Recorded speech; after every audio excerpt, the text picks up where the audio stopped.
last school actually of today is the Princeton Day School, located in Princeton, New Jersey. This co-ed school serves grades pre-K all the way through grade 12. It is founded under the ideals to nurture minds, to create a joy of learning, and to allow students to find their expression. So I invite Miss Jean Crowell to speak more to the community that makes Princeton Day School so great. So Jean is the Associate Director of Admissions. And so without further ado, I see Jean is here. Her camera is on. She's ready to go. So Jean, you can take it away. The floor is yours. There. Thanks so much for having me this evening. I have a presentation prepared for you. If you have any questions, please feel free to just unmute and ask. I can't really read the chat with my glasses on, so like I said, just unmute and ask the questions, or if you want to jump in and monitor the chat, Nicholas, that'd be great as well.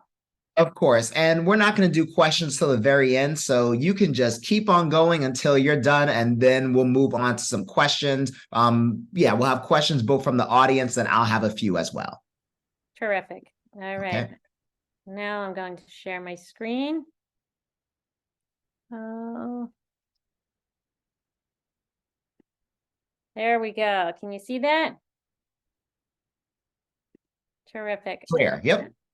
All right. So again, welcome this evening, and thank you for joining me.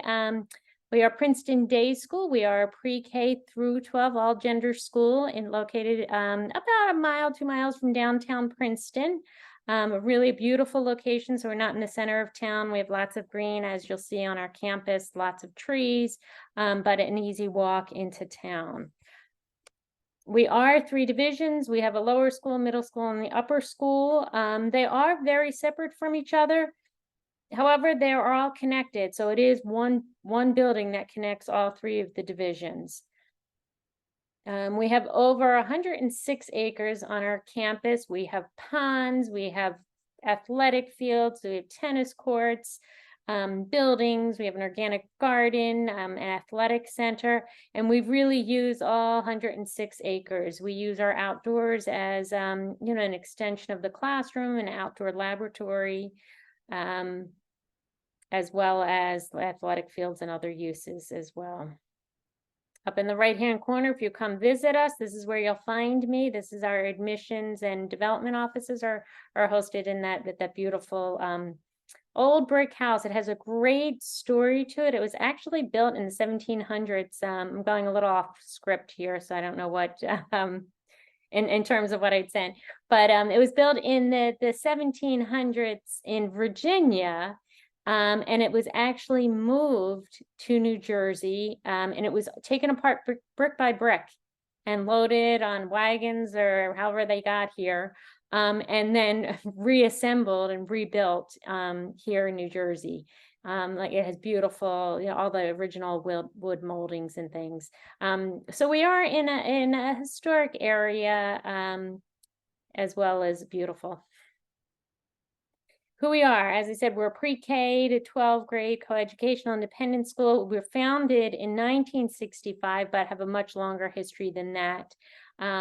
It's a merger of 2 schools, Miss Fine's, which dates all the way back to 1899. It was an all-girls school in downtown Princeton. And then also there was an all-boys school, Princeton Country Day School, that was actually on the campus of Princeton University. In 1965, those 2 schools joined, became coeducational, and moved to the Great Road. We actually, this year, we're at 972 students across the 3 divisions. Our average class size is about 12, but that obviously varies, by grade. And in the upper school, there's a lot of flexibility in terms of depending on the course that you're taking. We have classes as small as 3 or 4. But not anything bigger than about 18 kids in a class. That'd be more your history classes, would be a little bit larger. We keep our English classes to about 12 students, really conversational, student-led. Our English classes don't sit around a Harkness table, but are often in a circular in a circular setup with their chairs, so that you always have eye contact with someone. Like I said, it's student led. We do have our teachers are trained in the Harkness method. So that is incorporated in at the school as well. In the upper school, we have about 154 courses that are offered, over 45 student-run clubs and activities.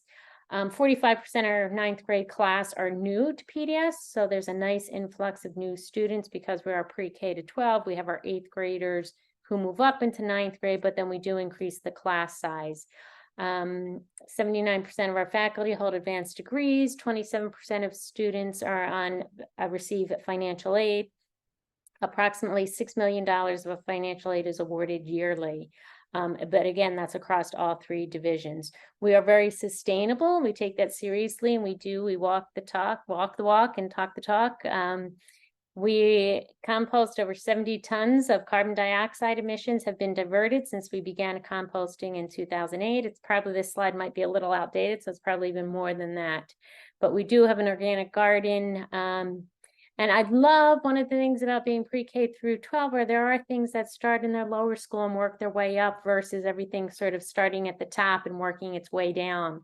Composting years ago, it was in our lower school. They wanted to compost their apple cores and things from snacks. So they started out with compost buckets in our lower school. And then it grew, worked its way up that our entire school, we compost in our lunchroom.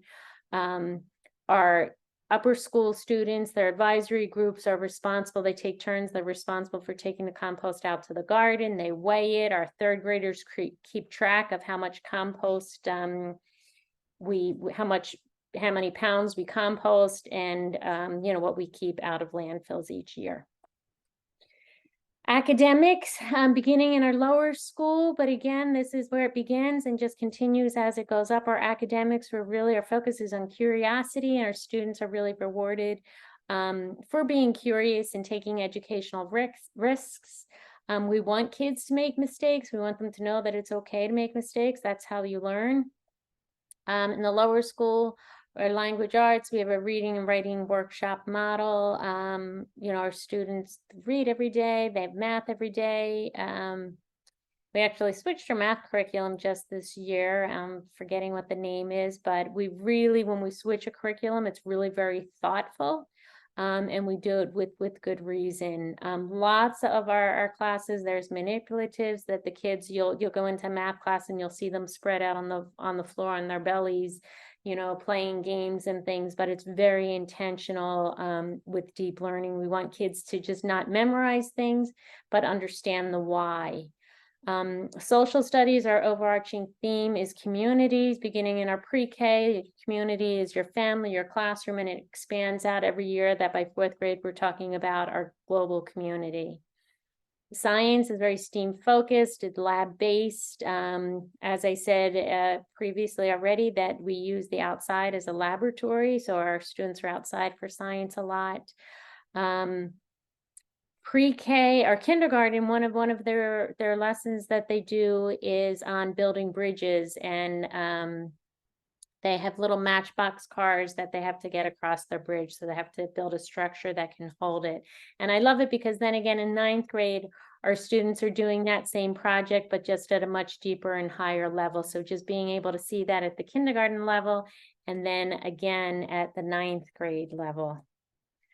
In middle school, our academics, we have a very rigorous program. It challenges our middle schools, but we also support them. And that goes for our upper school as well. That they're very challenging, but also the support is there for students, not only by their peers, but their teachers as well. Math, our 5th graders just take a general math course. In 6th grade, they're doing pre-algebra. 7th and 8th grade is algebra 1, parts A and B. So it's split up over a 2-year course. Like I said, we really go deep into the why and how. Language arts, 5th and 6th grade, they have a humanities class, which is a combination of language arts in English and their history classes. In 7th and 8th grade, the English and the history are split off into 2 courses. Science, 5th grade, they study brain science, sustainability, design. 6th grade, life sciences. 7th, earth. And 8th grade, they're talking physical science. Languages, we offer French and Spanish beginning at the pre-K level. In 6th grade, Latin is introduced to all students. And it's actually introduced in a really interesting way. It's introduced in the target language that they're taking. So if they're taking Spanish that year, they have a month of Latin taught in their Spanish class.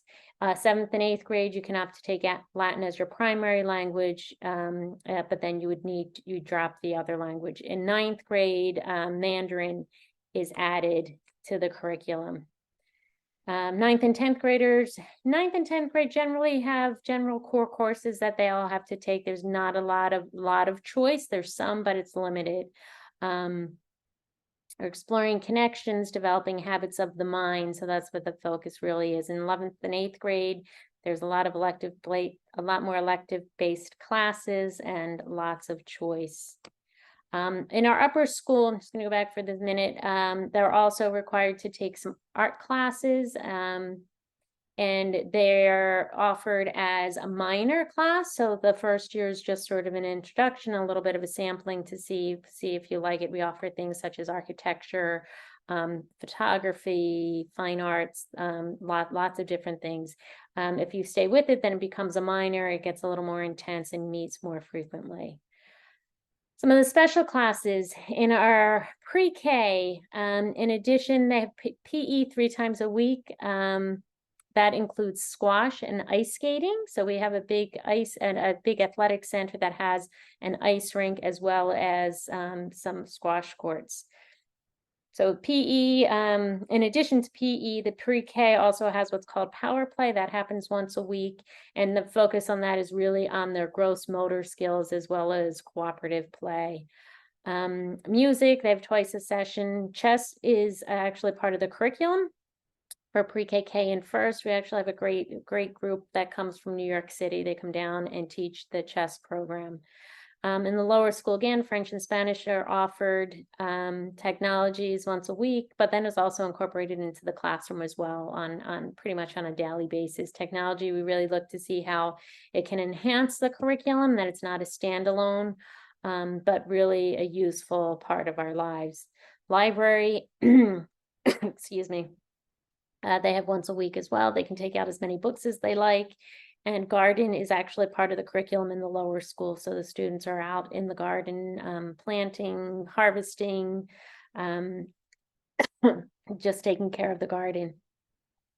As they get older, it's really dependent upon the subject and the teachers, how often they're out there. But the garden is used by the whole school, pre-K to 12.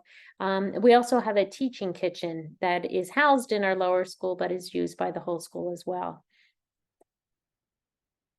Some signature programs in our middle school. We have a program called Da Vinci, and it's every day in the middle of the day. Students choose from a variety of courses that they take over a 6-week period.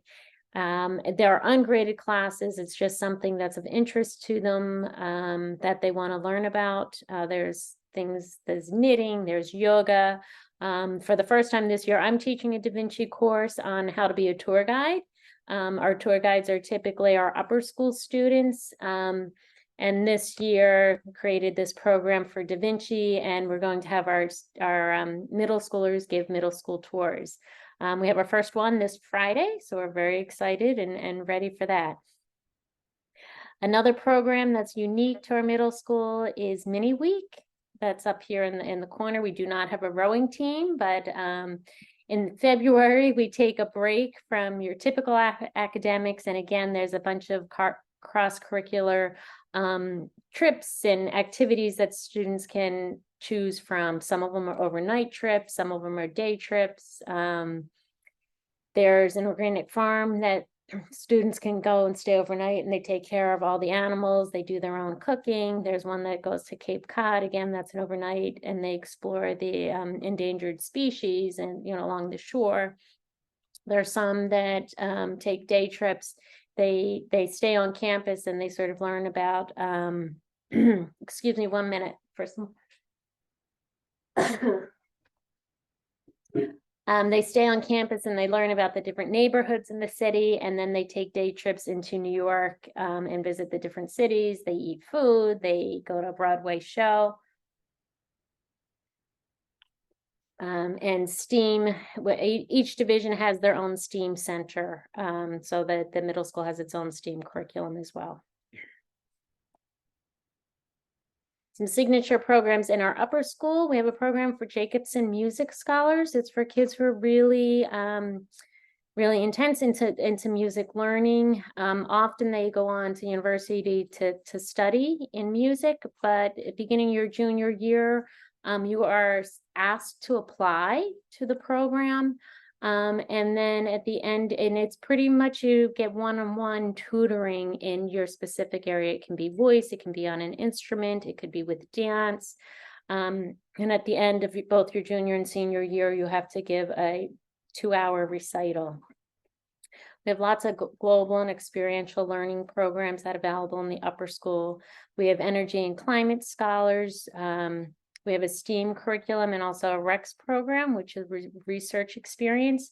Again, this is a small program that you have to be accepted into, and students, their junior year, they really focus on how to do lab research at a high level.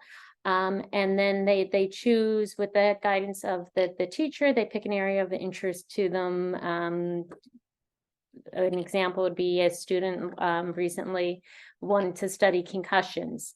And then they find a lab, a university lab somewhere in the country.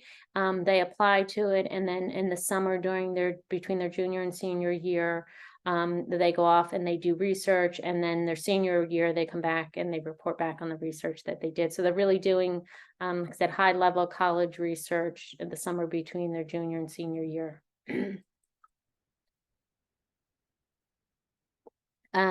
These are a number of years ago now. At this point, we created a whole new STEAM center in the upper school. But we didn't want it to be just a spot where kids who thought they were interested in engineering and STEAM went. We really wanted it to be accessible. We wanted every student in there. So along with designing the classroom, there was a group of faculty who also designed a whole curriculum to go along with it. So every 9th grader takes what we call the 9th grade STEAM and R.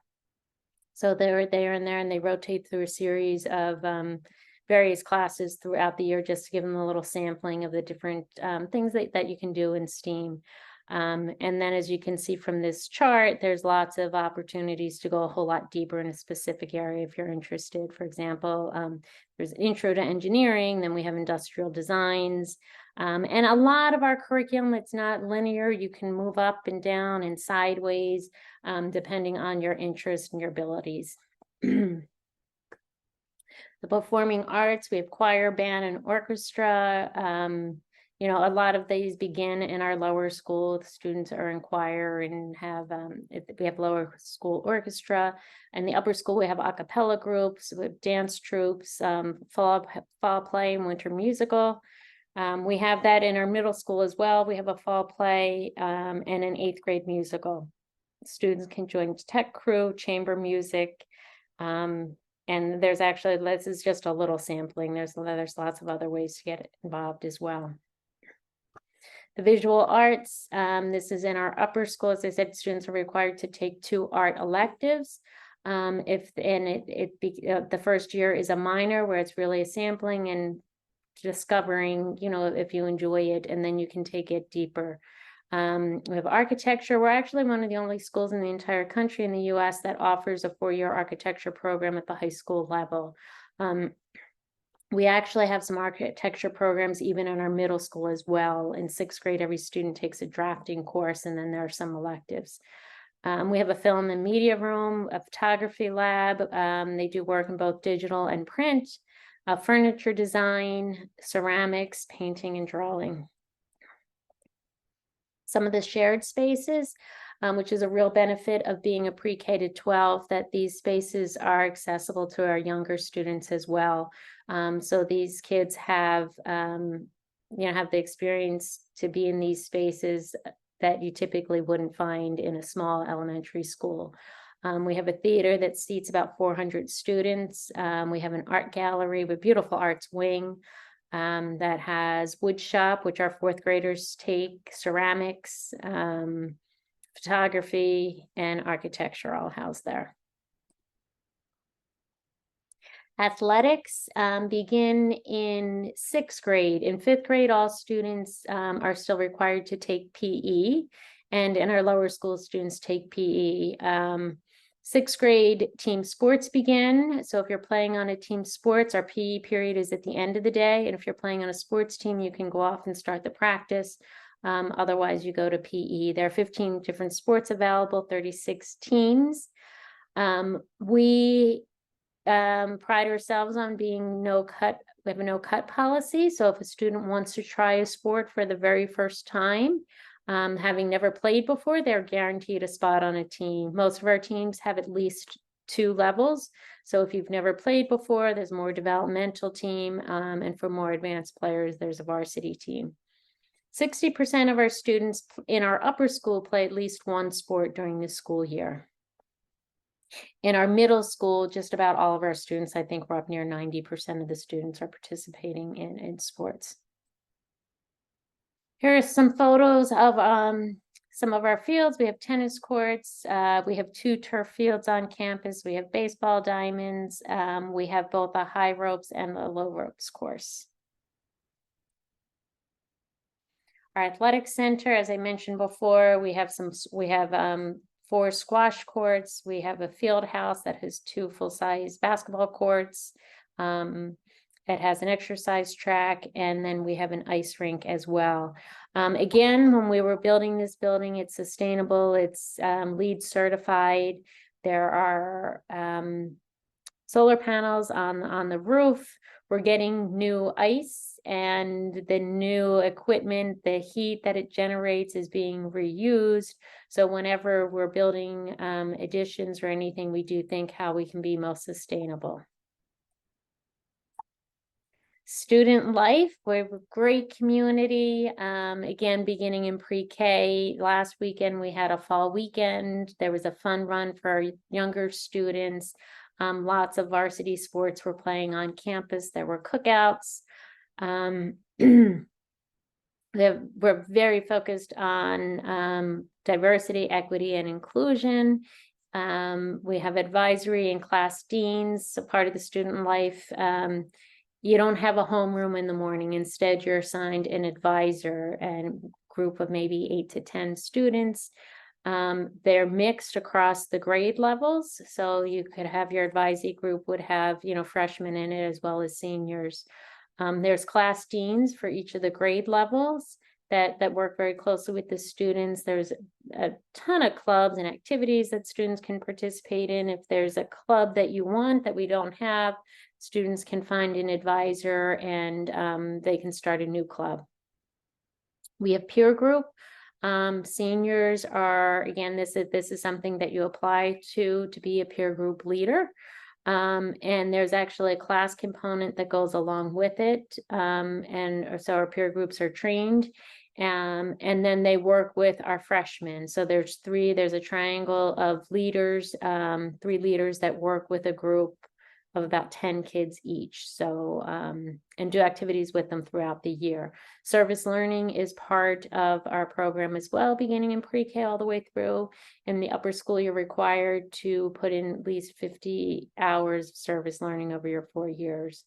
We have lots of traditions that bring the whole school together. One, a favorite, I think, of everyone's is our Blue and White Day, where we're out on the fields. There's lots of friendly competitions. And there's also lots of upper school students helping lower school students, so lots of community building. The application process. We use the standard application online for all of our applications. We ask that you submit the student profile as the first piece, and then you get invited into our portal. We actually started with it with a new portal this year. So there's an inquiry form that you can fill out as well that will bring you into it. And there's a checklist. You can track your application as you work your way through it. Our application deadline is January 15th. We ask that all the pieces on the family side, that all those pieces are in by January 15th. We can continue to do student interviews and assessment depending on the grade level through the end of January. And then in February, we begin reading applications. As I mentioned earlier, we have a very generous financial aid budget of over $6 million that's awarded annually, but that application is separate from our admission application. That is due by February 1st. For our upper school, interviews are required. Middle school, there's a visit day that's required. And for our younger students, there's our youngest, there is an individual assessment and group activity as well. Shadow visit mornings are available for upper school students. These dates are incorrect. We do require that students submit either the SSAT or the ISEE are required for fourth grade applicants on up. And that's the end of my presentations. I'd love to answer any questions that you might have. All right. Thank you so much, Jean. I think that was very comprehensive. And the good news that we have a little bit of some time for questions, which have been gathering here in the chat. So I'm going to pick and choose some of them. I have to say, Jean, you almost had me fooled with, I think it was the picture of crew and rowing. For a second, I was like, I didn't know that Princeton Day School had rowing. And then you got me. So I had to look back to the website at one point. There you go. No, we do not. We do have a lot of kids that row at Mercer Lake, though, which is not far. And it's a wonderful program, and it's run by the Olympic rowers. So the coaches there are all Olympic athletes themselves. So my daughter actually participated in it for a number of years. It's a great program. So if we have any rowers out there, there are students at PDS who do row. Okay, perfect. All right. Well, I appreciate that clarification. All right.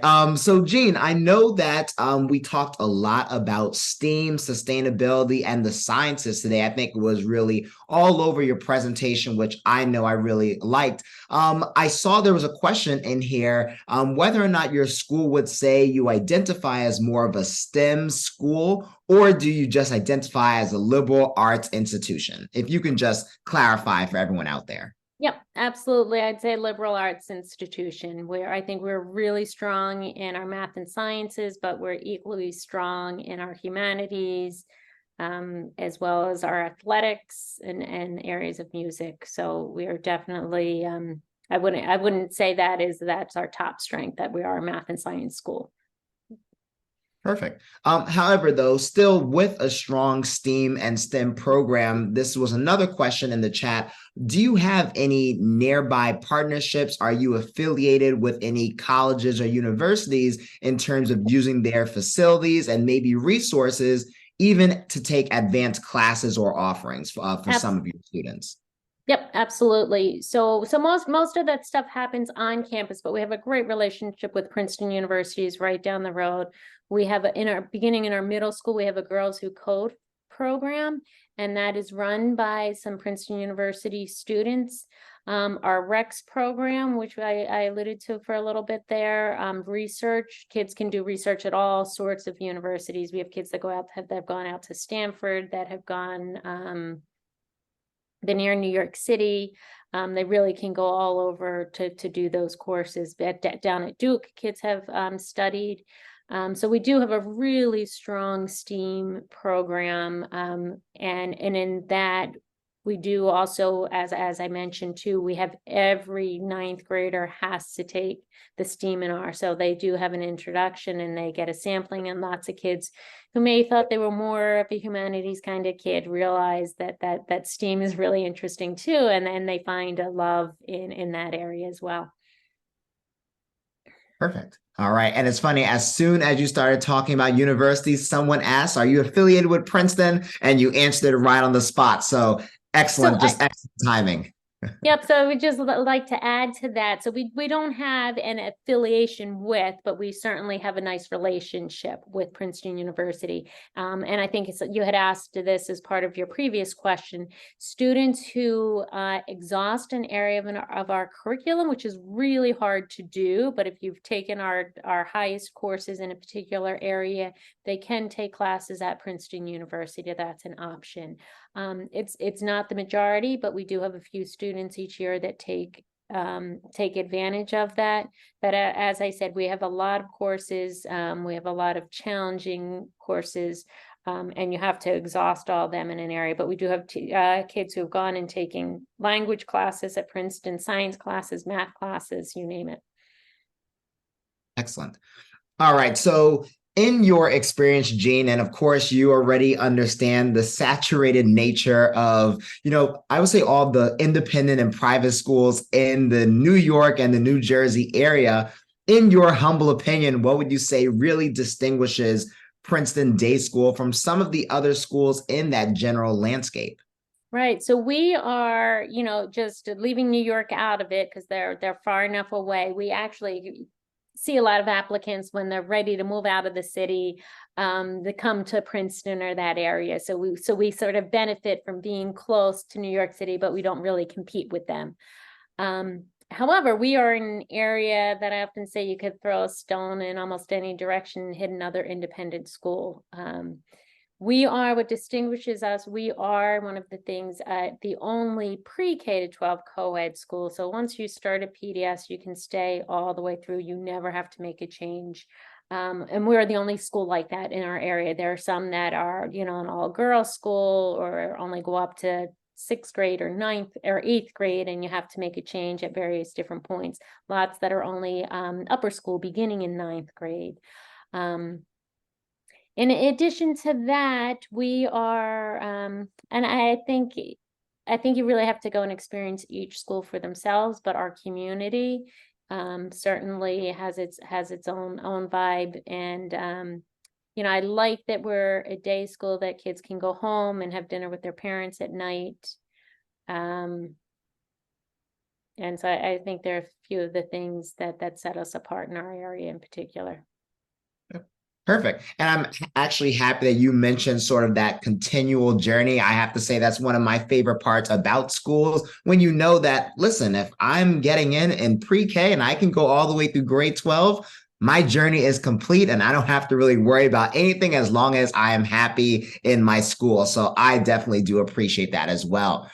So I think, Jean, at this point, I want to start switching gears over to talking admissions, which is something everyone always wants to know. If you can just briefly talk about your entry years, just knowing you start from such a young age all the way through grade 12, what are those typical entry years like at Princeton Day School? Sure. So typically we start with a brand new class of pre-K. So 15 students coming in. We expand and we just have one section of pre-K. We expand then in kindergarten to 3 sections. So in our lower school, kindergarten is our largest entry point. We take 30 plus kids each year into kindergarten. First grade, we expand just a little bit. So we take, about 5 kids typically into first grade as well. And then our next entry point isn't until middle school. Our middle school starts in 5th grade, and we think kids are ready for more social activity and some new friends. So in 5th grade, we expand. We take about 15 to 20 new students in 5th grade. We do the same in 6th grade. I have about another 15 to 20 students in 6th grade. And then 9th grade is our largest entry point in the school, where we take about 40 to 45 new students in 9th grade each year. Perfect. And then I know there was one parent that wrote here in the chat. By any chance, do you look into 10th grade applications? I imagine that's based on attrition, but what do those numbers sort of look like on a year to year? Yep. So we do take applications for 10th and 11th grade as well. We don't take a lot of students. It is based on attrition. We've really, we're lucky in those grades. We're able to, just get really all-star kind of kids in those years. Okay. Perfect. Well, I think that's actually leads me to my last question. Speaking about all-star kids and the candidates that you are looking into, I've been asking this really to every school, so I will finish this off with Eugene. What qualities and characteristics are you looking for in some of your ideal upper school candidates? So I would say the top thing is we really want nice kids. We want really nice students who are going to care about their community, who are going to care about their classmates, who will, be respectful. And then in addition to that, we want kids who are smart, who can handle rigorous education, our academics. Like I said, we do have very rigorous academics, but we also have supports in place. So we're not looking to fill our school with all kids who are in the 99th percentile of testing. We take everything into account. We look at we ask for grades from their prior 2 years and then their current year as well. So we really look to see how they've done in school consistently over a number of years. We read all those teacher comments. We look really closely at their teacher recommendations. So we want kids who are going to be good community members. We also, we're a size school where, we're big enough that we offer lots of different opportunities in terms of sports and arts and but we're small enough that we need kids who are going to take advantage of those opportunities so that we can fill the teams and we can, put on the fall play and the musical. I will say, I said we had a no cut policy. Our musical is really our most competitive sport or program, I would say, in our upper school. We have an amazing director. They win awards every year. They go to the Fringe Festival every 3 years. With an all-student run production, and that is not you have to audition for that, and there's limited spaces, so it's extremely competitive, but an amazing program. Excellent. And I think that's actually a great way to conclude today. And I think, what's even more unique is that the school right before you actually mentioned a pretty similar answer, that they too are looking for really nice kids. So it really just shows, for all of our families here, that academics is just one part of the process. Transcripts is something, but we're also looking into your child's qualities and attributes. And that's something that schools like Princeton Day School is looking into. So just something to keep in mind. But either way, Jean, it was so nice to have you here on a school night. I know it's 9 o'clock. It's a little bit later. So Jean, thank you so much, for joining us today. Your partnership is always welcome. So thank you. I appreciate that. Thank you. All righty. All right. Have a good night. All right. Same to you, Jean. Okay, so for everyone still with us, still watching, we are going to be moving on. It is 9:03 at this point on the East Coast. And so what we have is an exact 16 minutes until we have our last Zoom webinar of the day, which is going to focus in on additional supports and services in the application and post-application. And that will be hosted by our very own Cindy Gong. So I'm going to say goodbye, but Cindy will be joining in approximately 16 minutes at this point to continue moving forward. So thank you, everyone, for joining, for learning so much about these amazing schools, and I will be with you tomorrow.